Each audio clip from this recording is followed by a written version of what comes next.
Garmuncu Ustanalar'ın Garmuncu Usta Damir abi Şamsuddin'e rahmet abi Damir abi singe zor rahmet kol çıkarmadın Garmunda oynadın Rabi abi singe rahmet Hele bir işlesin ya Damir abi.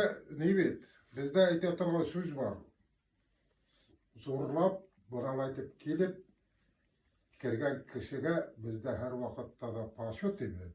Ondan soň mogayil son kuguldan birini baytitken oğan ağalsaňdyr, agarda tegeley balay kirtesi kelmese bizde aytalar bit.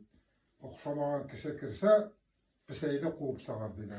Piseyde kuubalık bitindi. Yok bu seni kumalı. Şolay balga son kuguldan birini baytittiler deyip iş yapıp kalıyor. Rahmet zor rahmet sizge. Damir abi bu başına Garmun oynadım diye bitirip tüker bu egzamin olarak giremedim siz. Patasniye bu kortaykan'da tırtaykan'a kiremine. Egzamin biraz yiyelim.